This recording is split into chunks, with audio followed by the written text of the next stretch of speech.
நான் பிரவீன் சக்கரவர்த்தி தானாக கிளம்பி வந்துட்டாரா? நேஷ்னல் லெவல்லேருந்து ஒருத்தர் அனுப்பிச்சு பார்க்குறாங்கன்னா டாப் லெவலில் பேசிய அடிப்படையில் தான் அவர் அனுப்புகிறேன், அவர் வந்து உங்ககிட்ட பேசுவார் சொன்னதன் அடிப்படையில் தான் அப்பாயின்மெண்ட் கிடைக்குது. சும்மா பிரவீன் சக்கரவர்த்தி போய் கதவை தந்து ஹாய் விஜய்னா பேசிட முடியுமா?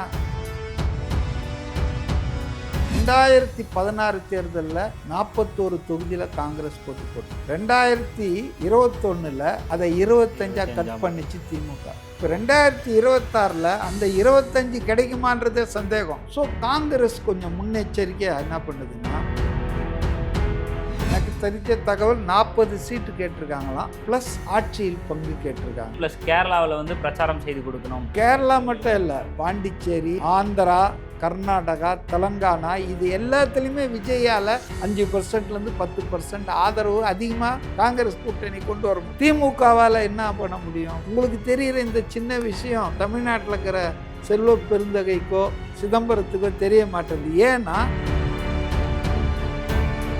டிஎம்கே காங்கிரஸ் தங்களை விட்டால் எங்கேயும் போக முடியாதுன்ற நிலைமையில் கொஞ்சம் மிஸ்பிஹேவ் பண்ணுறது, அதை கொஞ்சம் சிறுமைப்படுத்துறது, அந்த மாதிரி வேலையெல்லாம் சமீபத்தில் பண்ணாங்க. Now Congress as A option. சும்மா அதை போய் விசிகா மாதிரி இடதுசாரி கட்சிகள் மாதிரி சிறுமைப்படுத்தினா திமுக ஒத்துக்குவாங்க. மற்றவெல்லாம் அரசியலுக்கு வர்றது சொத்து சேர்க்க, கொள்ளை அடிக்க, குடும்பத்தை வளர்க்க, மக்களுக்கு ஏதாவது செய்யணும்னு ஒரு 500 கோடி ரூபாய் வருஷத்துக்கு வருமானத்தை விட்டுட்டு வராரு. அப்படி இருக்கும்போது இப்போ ஊழல் பேர் வழிகளை வந்து உள்ள சேர்த்தாருன்னா அவருடைய இமேஜ் ஆட்டோமேட்டிக்காக தகர்ந்துடும்.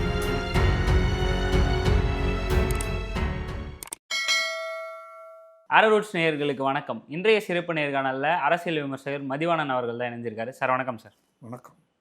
பிரவீன் சக்கரவர்த்தி வந்து தாவேக்கால வந்து விஜய் அவர்களை சந்தித்ததாகவும் 60 சீட்டுகள் வந்து கேட்டதாகவும் ஒரு பக்கம் போயிட்டுருக்கு. இன்னொரு பக்கம் திமுகவுக்கிட்ட வந்து 38 சீட்டுகள் வந்து கேட்டிருக்கோம், ஏன்னா போன முறை வந்து 25 தான் கொடுத்துருந்தாங்க, இந்த முறை 38 கேட்டிருக்கோம் அப்படின்னு சொல்லியிருக்காங்க. இது எப்படி பார்க்குறீங்க? எதனால் இப்படி ஒரு முன்னுக்கு பின் முரணான ஒரு இது இருக்குது? அதெல்லாம் இல்லைங்க, முன்னுக்கு பின் முரண்லாம் இல்லை. Now Congress as A option. அவங்களுக்கு வந்து இதுக்கு முன்னால் வந்து திமுகவை விட்டால் வேறு வழி இல்லை. ஏன்னா அதிமுகவுக்கு போகலாம், போயிருக்கிற கட்சி தான் காங்கிரஸு. அதிமுக பாஜகவை டைட்டாக பிடிச்சிட்டு இருக்காங்க. ஸோ பாஜக இருக்கிற இடத்துல விஜய் மாதிரி தான் காங்கிரஸ். சொல்லப்போனால் காங்கிரஸ் மாதிரி தான் விஜய்ன்னு சொல்லணும். ஏன்னா காங்கிரஸ் அதனுடைய என்டையர் பொலிட்டிக்கல் ஹிஸ்ட்ரியில் வகுப்புவாத கட்சியான, மதவாத கட்சியான பாஜகவோடு எப்போதும் கூட்டணி வச்சதில்லை இந்தியா பூரா. அப்போ அதனால் வந்துங்க அவங்களுக்கு வந்து அந்த ஆப்ஷன் க்ளோஸ் ஆகிடுச்சு, ஏடிஎம்கே ஆப்ஷன்.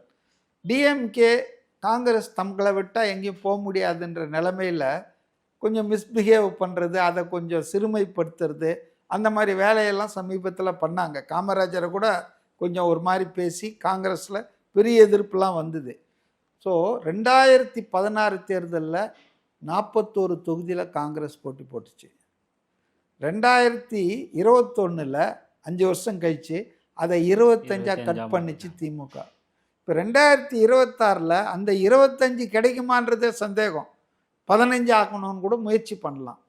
ஸோ காங்கிரஸ் கொஞ்சம் முன்னெச்சரிக்கையாக என்ன பண்ணுதுன்னா, இந்த பக்கம் அஃபிஷியல் நெகோஷியேட்டிங் கமிட்டியை போய் பார்க்க சொல்கிறது, இந்த பக்கம் ராகுல் காந்தியுடைய கண்ணாகவும் காதாகவும் இருக்கக்கூடிய பிரவீன் சக்கரவர்த்தியை பர்சனலாக போய் ப்ரோப் பண்ணுங்க, எங்களுக்கும் ஆப்ஷன் இருக்கு, நாங்கள் உங்களையே இருப்போம்.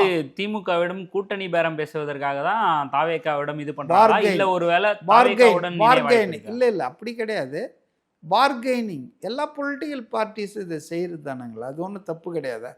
ஸோ அவங்க கட்சியை வளர்க்கணும், அவங்க கட்சியை டெவலப் பண்ணணுன்றதுக்காக அவங்க, எனக்கு தெரிஞ்ச தகவல் 40 சீட்டு கேட்டிருக்காங்களாம், 40 சீட் ப்ளஸ் ஆட்சியில் பங்கு கேட்டிருக்காங்க காங்கிரஸ். இந்த வலுவிழந்துட்டே வருது இல்லையா சார் காங்கிரஸ்?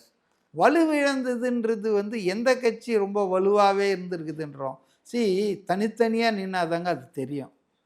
எல்லா கட்சியும் நீங்க தமிழகத்துல சொன்ன மாதிரி முன்னாடி எல்லாரும் கூட்டணியில் ஜெயிச்சு 10 சீட்டு 5 சீட்டில் நின்னா அவங்க பர்சன்டேஜ் அவ்வளோதானே இருக்கும்.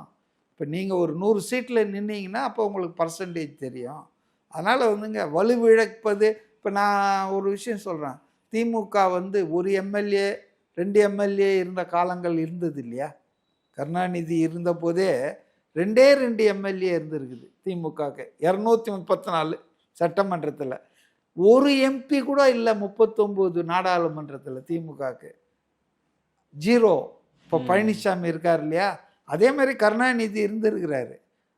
10 தோல்வி பழனிசாமி மாதிரி எம்ஜிஆர் அதாவது மரணிக்கும் வரையில் திமுக வந்து தோத்துக்கிட்டு தான் இருந்தது. அதனால் வந்துங்க அரசியல் கட்சியில் பலம் எது பலவீனம் எதுன்றது அவங்க வாங்குகிற பர்சன்டேஜை வச்சோ அவங்க போட்டி போடுற தொகுதி எண்ணிக்கை வச்சு சொல்ல முடியாது. தனித்தனியாக போட்டால் அப்போ எல்லாருக்கும் தெரியும். இப்போ நாம் தமிழர் தனியாகவே நிற்கிறாங்க, இப்போ அவங்களுக்கு பலம் என்னன்னு தெரியுது. அது மாதிரி ஒவ்வொரு கட்சியும் நிற்க தயாரா? திமுக தயாரா? அண்ணா திமுக தயாரா? இல்லை.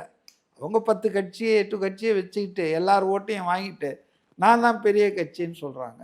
அதனால் அது வந்து காங்கிரஸ் வந்துங்க ஒரு அகில இந்திய கட்சி. அதுக்கு எப்போவுமே மக்கள் சப்போர்ட்டுன்றது குறிப்பிடத்தக்க அளவுக்கு எல்லா மாநிலத்திலும் இருக்குங்க. இப்போ திமுகவுக்கு கும்மிடி பூண்டியை தாண்டினா ஒரு சப்போர்ட்டும் கிடையாது இல்லையா? இருக்கா? அது மாதிரி அவங்கவுங்க ஒவ்வொரு கட்சிக்கும் ஒரு அட்வான்டேஜ் டிஸ்அட்வான்டேஜ் இருக்குது. காங்கிரஸ் கட்சி வந்து நாடு தழுவிய அளவில் இருக்கிற ஒரு கட்சிங்க. அதனால் அதுக்கு உண்டான மரியாதை எதிர்பார்க்கும் இல்லை. அது சும்மா அதை போய் விசிகா மாதிரி இடதுசாரி கட்சிகள் மாதிரி சிறுமைப்படுத்தினா திமுக ஒத்துக்குவாங்களா? அப்போ எங்களுக்கும் ஒரு வழி இருக்குது, எங்களுக்கு ஒரு வே இருக்குது சார். அப்படி பார்க்கும்போது விஜய் அவர்களோட இணைகிறது தானே சார் காங்கிரஸுக்கு வந்து ரொம்ப ஒரு பலமான ஒரு கூட்டணியாக இருக்கும். ஏன்னா 60 சீட்டுகள் இவங்க கேட்குறாங்கன்ற மாதிரி சொல்லப்படுது இல்லையா? 60 சீட்டுகள் ப்ளஸ் கேரளாவில் வந்து பிரச்சாரம் செய்து கொடுக்கணும்.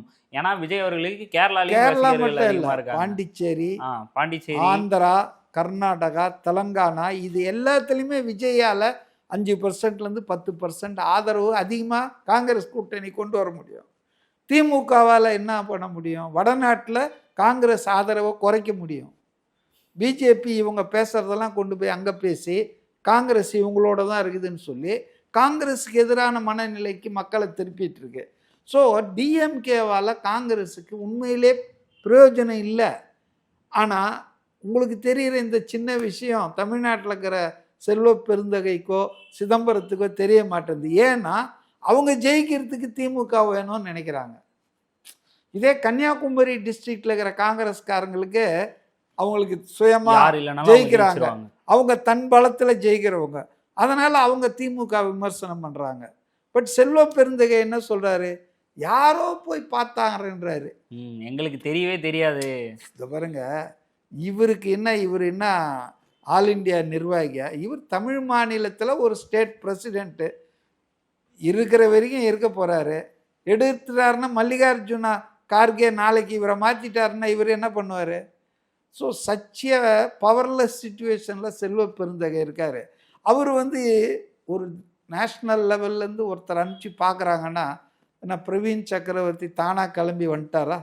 வந்து தாவேக்கால பார்த்தா உடனே விஜய் அவருக்கு வந்து அப்பாயின்மெண்ட் கொடுத்துருவாரா? இதெல்லாம் வந்துங்க டாப் லெவலில் பேசிய அடிப்படையில் தான் அவர் அனுப்புகிறேன், அவர் வந்து உங்ககிட்ட பேசுவார் சொன்னதன் அடிப்படையில் தான் இன்டர்வியூ அப்பாயின்மெண்ட் கிடைக்குது. சும்மா பிரவீன் சக்கரவர்த்தி போய் கதவை தந்து ஹாய் விஜய்னா பேசிட முடியுமா?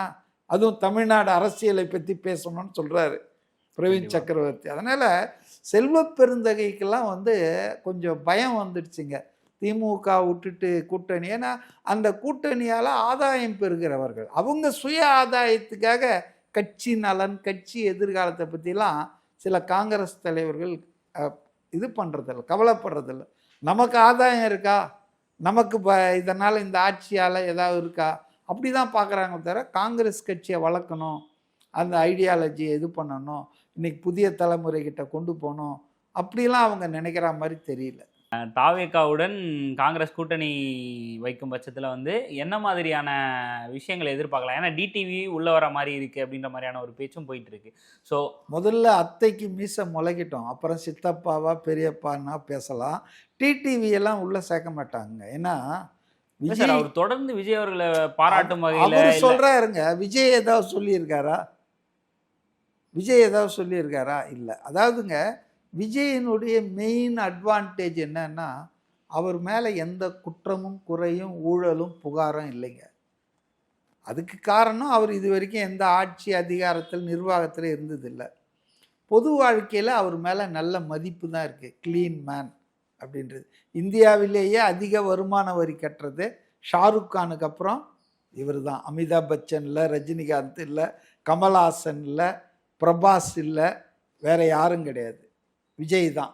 ஸோ அவர் ஒரு நேர்மையாளர், பண்பாளர், மனிதாபிமானம் மிக்கவர். இவ்வளோ பெரிய வருமானத்தெல்லாம் விட்டுட்டு 51 வயசில் மக்களுக்கு சேவை பண்ணோன்னு வராரு. மற்றவெல்லாம் அரசியலுக்கு வர்றது சொத்து சேர்க்க, கொள்ளை அடிக்க, குடும்பத்தை வளர்க்க. ஆனால் இவர் மக்களுக்கு ஏதாவது செய்யணும்னு ஒரு 500 கோடி ரூபாய் வருஷத்துக்கு வருமானத்தை விட்டுட்டு வராரு. அப்போ இந்த இமேஜ் தான் இவருக்கு மிகப்பெரிய பூஸ்ட் கொடுக்குது. அப்படி இருக்கும்போது டிடிவி தினகரன் மேலே எத்தனை குற்றச்சாட்டு இருக்குது?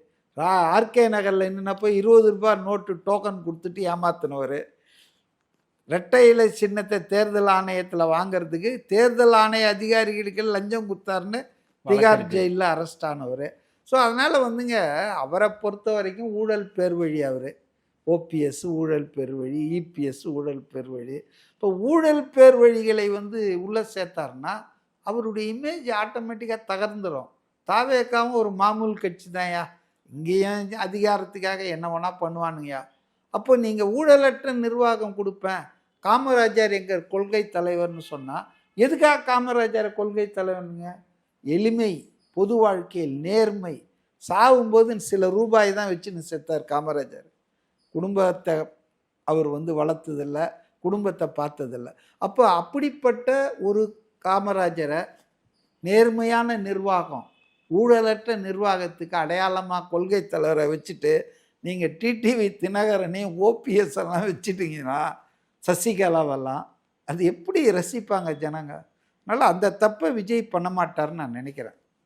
கண்டிப்பாக சார். அப்போ நீங்கள் சொல்கிற அந்த ஒரு க்ளீன் இமேஜ் ஒரு சில பேர் இப்போ சொல்லிட்டு வராங்க இல்லையா, செங்கோட்டையன் அவர்கள் உள்ளே வரும்போது அப்போ செங்கோட்டையன் மேலே ஊழல் புகார் எதுவுமே இது வரைக்கும் நிரூபிக்கப்படல. ஊழல் புகார் எதுவும் இல்லை. பட் ஈரோடு மாவட்டத்தை பொறுத்தளவுக்கு கோபிச்செட்டிப்பாளையத்தில் ஆல்ரெடி நிர்வாகிகள்லாம் தொடர்ந்து இருந்துட்டு வராங்க.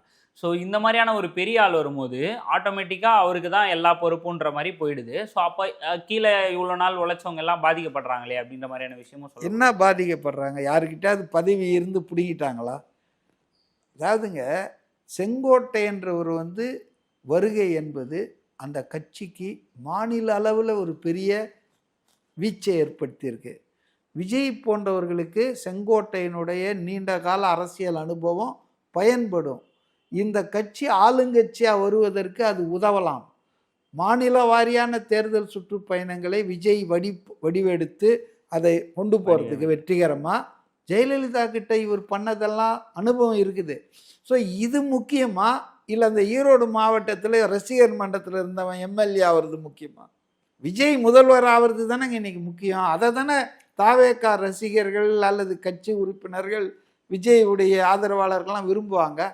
அவங்களுக்கு தான் எம்எல்ஏ ஆகணும்னு ஆசையாக இருக்கும். இப்போ அது வரும், கொஞ்ச நாள் கழித்து வரலாம், 2-3 எலெக்ஷன் கழித்து மற்ற கட்சிகளில் இருக்கிற அந்த பதவி ஆசை அதெல்லாம். ஆனால் இன்னைக்கு தாவேக்கா பியூர் கோல்டு. என்ன சொல்கிறாங்க? முதல்வராக விஜய் உட்காரணும். அப்போ அதுக்கான திசை வழியை தான் எல்லாரும் பார்ப்பாங்களே தவிர, அப்போ செங்கோட்டையன் அந்த திசை வழியில் கொஞ்சம் முன்னேற்றம் தானே. அதனால் செலக்டிவாக தான் சூஸ் பண்ணி தான் சேர்த்துருக்காரு. சும்மா கண்டவங்களெல்லாம் உள்ள வராங்கன்றதுக்காக சேர்த்துக்கல. அதே மாதிரி உள்ள வர 2.5 வருஷமா கதவை தட்டிக்கிட்டே இருக்காங்க எல்லாரும். அவர் திறக்கவே இல்லையா? திறக்க மாட்டார், சூசி தான். அதே மாதிரி திமுகவிலிருந்து 2 அமைச்சர்கள் சேர போறாங்கன்ற மாதிரியான விஷயத்தை ஆதவர்ஜுனா அதெல்லாம் அதெல்லாம் நம்ம வதந்திகள், ஏஷியங்கள் எல்லாம் நம்ம விவாதம் பண்ண முடியாது. அதிமுகலேருந்து நிறைய முன்னாள் அமைச்சர்கள் வரப்போகிறாங்க. 16ஆம் தேதி ஈரோடு கூட்டத்திலே அது கொஞ்சம் நிகழலாம்னு நான் நினைக்கிறேன். அதனால் அதிமுகவில் இது வரும். திமுகவில் பதவியில் இருக்கிற வரைக்கும் யாரும் வரமாட்டாங்க. தேர்தல் அனௌன்ஸ் ஆகி சீட்டு மறுக்கப்பட்டு சீட்டு கொடுக்காம அந்த மாதிரி ஏதாவது வந்தால் அப்போ அமைச்சராக இருக்கிறவங்க கூட வந்துடுவாங்க. அதில் ஒன்றும் சந்தேகம் இல்லை. விஜய் தேர்தலில் ஜெயிக்கணுன்றதுக்காக சமரசம்லாம் பண்ணிக்குவார், தன்னுடைய கொள்கை கோட்பாடுகளை எல்லாம் விட்டுருவார் அப்படின்னு நான் நினைக்கல. கண்டிப்பாக சார், ரொம்ப சிறப்பாக பேசுங்க சார். நன்றி.